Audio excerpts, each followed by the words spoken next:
What's going on, party people? It's been like it's been a long time.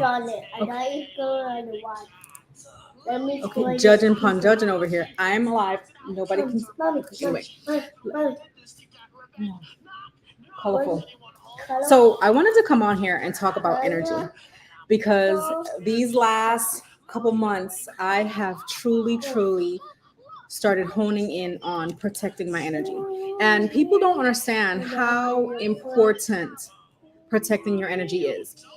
It I have some tips that you could start to implement, you can decide to use, or you could pay attention to what you're actually using or utilizing throughout your life when it comes to your energy, because protecting your physical and emotional energy is, people don't understand how important it is. We just go. And growing up, I wasn't taught to protect my energy.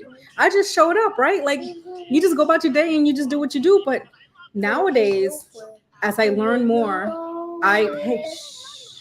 as I learn more, I now want to ensure that everybody knows that protecting your energy is the most important thing ever. Like, I teach my children that. Like, sometimes when they say things, I'm like, take a breath and then respond. Like, you all up in your feelings, right? So the first thing is setting boundaries. Now, I thought I set boundaries, right? I thought I was doing big things, and I wasn't. I was just saying words. And when we learn that you don't need to overextend yourself for somebody else or put yourself in a situation where you make somebody else more important than you, now you've over exhilarated you and you can't do what you need to. You know, you're pouring from an empty cup. Let's stop pouring from empty cups. Let's just take ourselves back and protect what we need for us, because if you're giving to everybody else, you have nothing left. Absolutely nothing. All right, so now practicing self-care. You know, y'all thought y'all was cute when y'all was like, oh yeah, I do little things here and there. No, you have to hone down on a self-care practice for yourself, right? You can engage in activities that rejuvenate you. Meditating. A lot of people, when you say meditating, they're like, I don't do that. And I remember when I didn't know what it was, I used to go running. And when I tell you, I would go running and I would run for hours. Hours. Like, when I was stationed in Germany, I used to run the trails, and they make it for where people could walk and hike and all that for hours. But I used to just go and run, and then the thoughts would come, right? That's where you can get clear with yourself and what you want and what you want to create. And then I got, you get into relationships and you do all these things and you forget about your self-care practice, but then you show up for everybody else. And then you have kids. For y'all don't have kids, don't even stress out. This stress sometimes ain't even worth the stress. All right, so the next thing is limiting your exposure to negative influences. Remember when you were growing up? Maybe you didn't, but when your mama said don't hang out with that person, or don't do this or don't do that, and you be like, well, I'm gonna do it anyway. We learned the hard way, right? When we decide to be in that negative space. But limiting, when people, when people are negative, let's be real. You know when the person you're around, the person you're deciding to share your space with, you know when they're negative. But you continue to choose, right? We make conscious decisions to stay around the people and stay in the spaces with people. It's time to really pay attention to who you're hanging around and seeing what they're contributing to how you're feeling throughout your day, because somebody else's negative energy will overtake you. And sometimes you kind of never know who you are anymore, right? It's just how we allow situations to drain us is how much power we have in the end to deal with what we have going on in life. Then we have managing stress. We're number 4, managing stress. Finding a healthy way to cope with your stress. Deep breathing. Just, can we stop? Exercising, yoga. Sometimes you need professional help.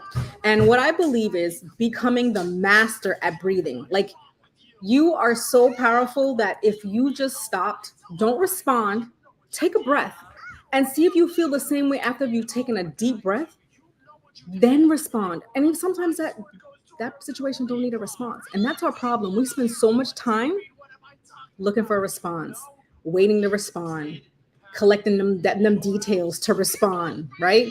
Managing a healthy lifestyle. Okay. You know, this is my soapbox, right?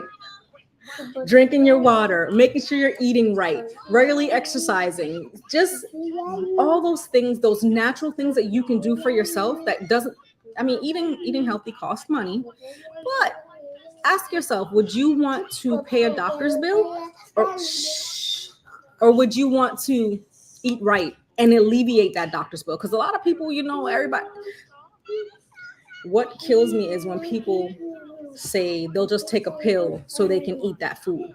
Come on now. It's time to do better and be better. It's 2023. This eating a pill crap just so you can eat whatever you want, so you can eat crap, is really not beneficial to you.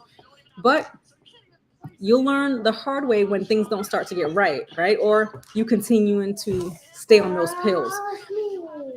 Now, another one is limiting technology use, right? That being on social media always, constantly. Here's the biggest thing. You are setting yourself up for failure if you think the people's lives on social media is how their real life is. So you're setting your expectations this high for somebody when they already down here, and that pretty picture people are presenting, because let me tell you, the pretty picture is real. People present a pretty picture, and that picture, it's a big crack down the middle. It's fake. It ain't even reality. So be mindful of that. No. All right. So what are we on? Can I taste it? No. You're done. We gotta go to school. Okay. Cause it's always night. All right. So practice mindfulness. Now, right now, I'm not practicing mindfulness because this one over here talking to me while I'm trying to tell y'all what's going on. So my mindfulness is my distraction, right? The multitasking. That's another one. But practicing mindfulness. Now, be present in the moment. Avoid worrying about things that you can't control, right? Like, be where you are. You have a meeting, be in the meeting. Don't think about something else, because now you're not giving whoever is in that meeting, whatever you're doing, you're not giving them your full undivided attention. And at this point, it's pointless to be in that situation if you're not if you're not showing up 1000%. What else are we are? We Mommy, are at yes. We are at, see, avoid multitasking, right? Number 8, it's avoid multitasking. Here's the thing. I used to be the queen of multitasking. I used to think that, listen, you couldn't tell me nothing. I was doing the big things. Not really, though. I was doing 10 things and nothing was getting done. And then in the end, you're like, why the hell is it taking me so long to complete this task? Shh. And it's, I haven't been live for a while because it's been me and them. And I'm like, I don't want to get live and, the distraction. And you just got to learn where my life is. This is how my life is. So we're going to own this situation, right? So, all right. Number 9 is spending time with people who are positive. Sometimes we get around people that are miserable internally. They're miserable with their life. They're miserable with everything they have going on, but they choose to continue to want you to, misery loves company, right? They want you to be miserable with them. So they always have something to say about somebody else's problem. At some point, I just take a breath and I don't respond. Like, you walk away. Mommy. Reginald, don't say nothing else. Okay? Don't say nothing else. Cute and cuddly. You have to wait a second. But being around people who are positive help you stay focused on what you want to do and where you want to be, because the distractions when it comes to negativity is real. All right. So setting realistic goals is a part of managing your energy, because you set a goal that is so far out of reach. I'm not saying don't reach for the skies, but depending on how much things you already have on your plate, be mindful of what you're reaching for at that moment in time, because a lot of things could take you left and you'll be left so far left that your goal is already over there. Now your stress is up because you've set this goal and you think you failed yourself. So be realistic in what you want to do. All right, learn and let go. Learn what the test was in whatever you went through and move the hell on. Stop allowing yourself to simmer, right? We cooking stews. We doing all these things. We letting that pot simmer, and what negativity just comes from that pot because you are holding on to things that don't serve you.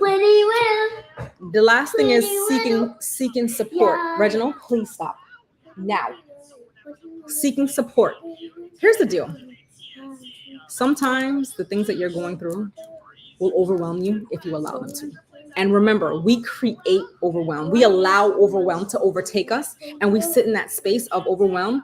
And you are in control of your life. You are in control of your situation. You control how you show up and how you respond to everything. Just remember that everything you do, you have the power to shut it down.